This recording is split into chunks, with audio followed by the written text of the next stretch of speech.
Assalamualaikum warahmatullahi wabarakatuh. Kembali lagi di channel Emak Saufa. Untuk teman-teman yang selalu mendukung channel Emak Saufa, Emak ucapkan banyak terima kasih. Dan untuk yang baru bergabung, Emak ucapkan selamat datang. Jangan lupa like, komen, dan subscribe-nya ya bun. Terima kasih. Alhamdulillah di kesempatan kali ini Emak mau sharing-sharing tentang bagaimana sih supaya jajan anak itu tidak boros. Baik, di sini akan Emak berikan beberapa tips supaya minimal bisa mengurangi jajan anak kita. Nah, mudah-mudahan menginspirasi, semoga bermanfaat untuk bunda-bunda emak-emak di sana. Kita sebagai seorang ibu yang tugas kita itu adalah mendidik anak kita, bukan? Supaya anak kita itu menjadi anak yang soleh, jadi anak yang solehah, jadi anak yang nurut. Lalu dan pokoknya kita pasti pengen anak kita itu menjadi anak yang baik. Nah, bagaimana nih Mak? Kita pengen berhemat tapi anak kok jajan mulu ya. Kalau nggak jajan main HP, kalau nggak jajan main HP. Nah, kita nggak pengen kan seperti itu. Apalagi kita itu ya ibu. Jadi kita sebagai seorang ibu, setiap hari kita di rumah dan kita selalu menghadapi masalah yang itu-itu aja. Sebenarnya kuncinya itu ya ada di diri kita ini. Kita itu kan sebagai madrasah di rumah, yaitu mendidik di rumah. Ya kita memberi contoh yang baik tentunya ya. Itu dari emak ya, saran dari emak itu supaya kita itu menjadi contoh yang baik. Jadi sebelum kita mengajarkan anak kita untuk begini begitu, yang pertama kali kita lakukan adalah memberi contoh yang baik, yaitu berilah perhatian kepada anak kita. Insya Allah deh, kalau kita memberi perhatian penuh, insya Allah anak kita mau ibaratnya dia mau nakal sedikit pasti kita paham. Dia mau keluar jalur sedikit pasti kita paham, insya Allah, kalau kita mau memberikan perhatian kita. Jadi anak itu selalu diajak komunikasi gitu, anggaplah sebagai teman, atau kalau mau belajar ya belajar bareng gitu. Contoh nih di rumah, ayo kita main bareng, main ngumpet-ngumpet atau main apa aja ya, seperti yang dulu masa kecil kita suka lakuin gitu loh. Kita ajak mainan, kita kenalin dengan mainan-mainan tradisional. Kita juga bisa ngajak masak bareng. Ya dari perhatian itulah kita bisa mengajari sopan santun, kedisiplinan, dan lain-lain. Nah, dari komunikasi, dari keseharian kita, aktivitas kita, kita bisa menciptakan kayak hubungan yang makin dekat dengan anak kita gitu. Insya Allah deh kalau anak kita itu ibaratnya ya sudah cukup dengan perhatian, pasti dia tidak bosan dan pikirannya juga tidak akan kemana-mana. Pikirannya itu enggak jajan, enggak HP seperti itu ya. Sesekali boleh jajan, sesekali boleh HP, kan sesekali ya. Enggak terus seharian jajan, terus main HP, terus enggak begitu kan. Jadi kita beri perhatian seperti itu ya Bunda ya.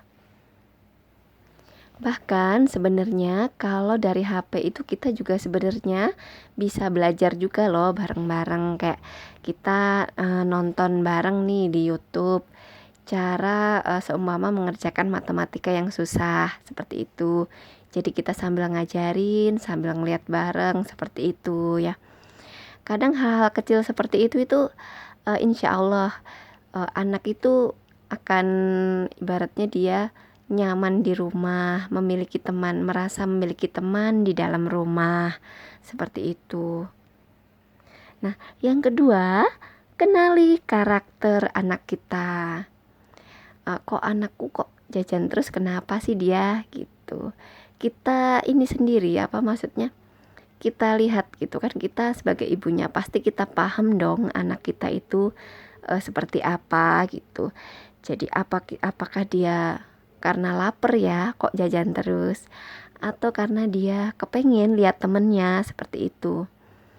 Jadi kenali gitu. Kalau kita bisa mengenali karakter anak kita bisa memahami dan akhirnya menemukan solusi. Contoh,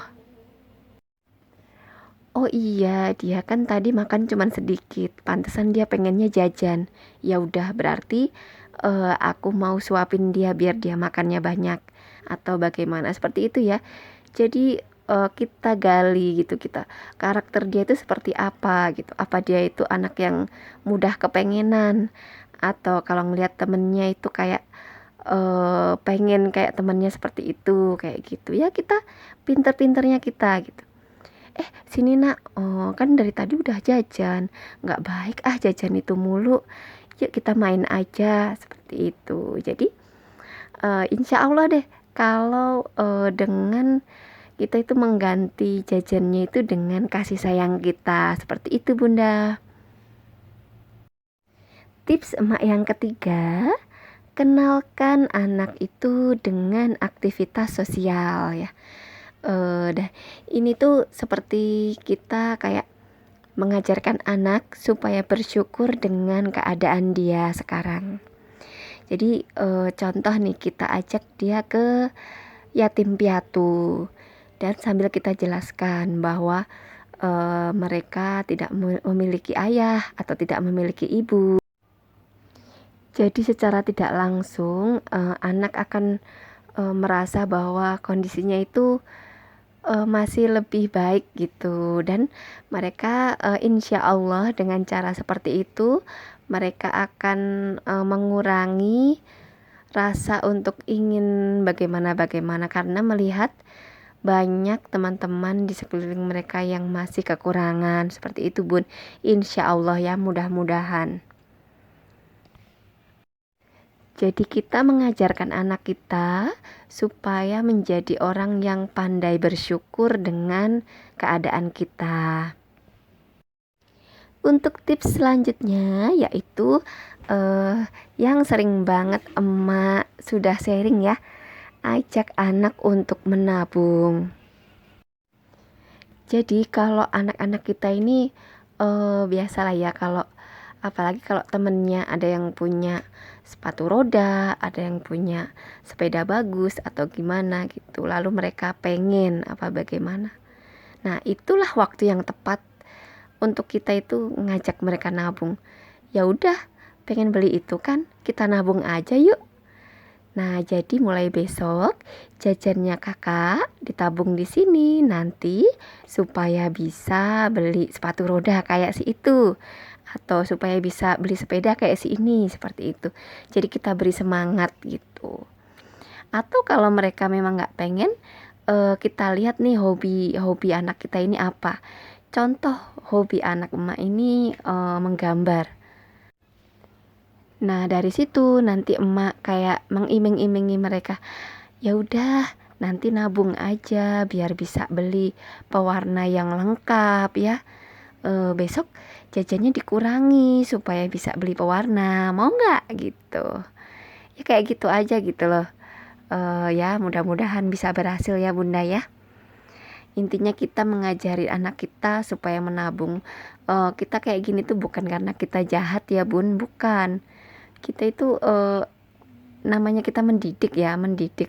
Kalau kita memberi apa-apa dengan mudah itu namanya kan kita nggak mendidik gitu. Jadi kita ajarkan nih dari kecil bahwa untuk memiliki sesuatu itu harus dengan pengorbanan gitu, dan pengorbanannya itu tidak jajan atau mengurangi jajan. Tips selanjutnya dari emak yaitu ajarkan anak untuk mengenali nilai mata uang. Ini buat anak-anaknya yang masih ini ya, masih belum mengenal gitu ya. Kita kenalin mata uang dari kecil. Jadi dengan mengenalkan nilai mata uang, maksud emak itu supaya anak tidak asal dalam meminta sesuatu. Contoh kalau meminta sesuatu yang terjangkau, oke, tapi kalau masih mahal, ya udah nanti harus sabar seperti itu ya Bunda ya. Nah, demikianlah beberapa tips supaya jajan anak itu tidak boros. Mudah-mudahan menginspirasi, mudah-mudahan bermanfaat.